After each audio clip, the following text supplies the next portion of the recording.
வணக்கம் TNOU நம்ம Tamil Nadu open யூனிவர்சிட்டியில் June term and exam June 2024 term and எக்ஸாமினேஷனுக்கான ஹால் டிக்கெட் எப்போ பப்ளிஷ் ஆகும்.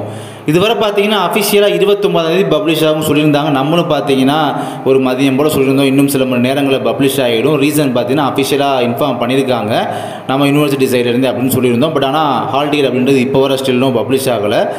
நேற்றுக்கு முந்தைய நாள் பப்ளிஷ் ஆக வேண்டியது, பட் இப்போ வர பப்ளிஷ் ஆகவே இல்லை. பட் இது சார் இன்னும் இதனால் பார்த்தீங்கன்னா இப்போ இன்னும் பல பேர் பேனிக் ஆகிருக்கீங்க. ஹால் டிக்கெட் பப்ளிஷ் ஆனதுனால எங்களால் எக்ஸாம்லாம் எழுத முடியும், அப்புறம் எப்படி எக்ஸாம் எழுத முடியும் அப்படின்ற மாதிரி ரொம்ப பேனிக் ஆகிருக்கீங்க. இதுக்காக நீங்கள் பேனிக் ஆகவோ இல்லை ஒரிஸ் ஆகிறதுக்கோ எதுவும் தேவையே இல்லை. எதுவும் பேனிக் ஆக வேண்டாம், ஒரி பண்ணிக்கிற வேண்டாம். ஃபர்ஸ்ட் ஒரு விஷயத்தை புரிஞ்சுக்கோங்க. எக்ஸாம் கண்டக்ட் பண்ணாங்க அப்படின்னா அந்த டேர்ம் அண்ட் எக்ஸாமுக்கு பிஃபோராக ஹால் டிக்கெட் பப்ளிஷ் பண்ணுறது மஸ்ட்டு.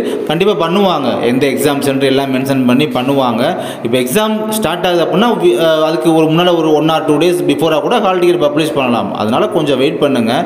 இதை பற்றி பார்த்தீங்கன்னா நம்ம யூனிவர்சிட்டி சைடில் கூட கேட்டு பார்த்தாச்சு. எப்படியும் ஒரு 4ஆம் தேதிக்குள்ளே ஹால் டிக்கெட் பப்ளிஷ் பண்ணிடுவோம் அப்படின்ற மாதிரி தான் அவங்களுமே சொல்லியிருக்காங்க. பிகாஸ் நமக்கு வந்து ஜூலை 6ஆம் தேதி எக்ஸாம் ஸ்டார்ட் ஆகுதா, எப்படி ஒரு 4ஆம் தேதிக்குள்ளே ஹால் டிக்கெட் பப்ளிஷ் ஆகிடும். அதாவது எக்ஸாம் ஸ்டார்ட் ஆகுது அப்படின்னா அதுக்கு 1 or 2 days பிஃபோராகவே ஹால் டிக்கெட் வந்து பப்ளிஷ் பண்ணிடுவோம் வெப்சைட்டில் அப்படின்ற மாதிரி சொல்லிட்டாங்க. ஓகேங்களா?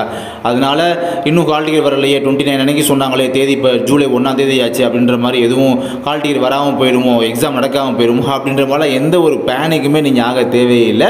கூலாக இருங்க அப்படின்றத இந்த வீடியோ மூலமாக உங்கள்கிட்ட கன்வே பண்ணிக்கிறேன்.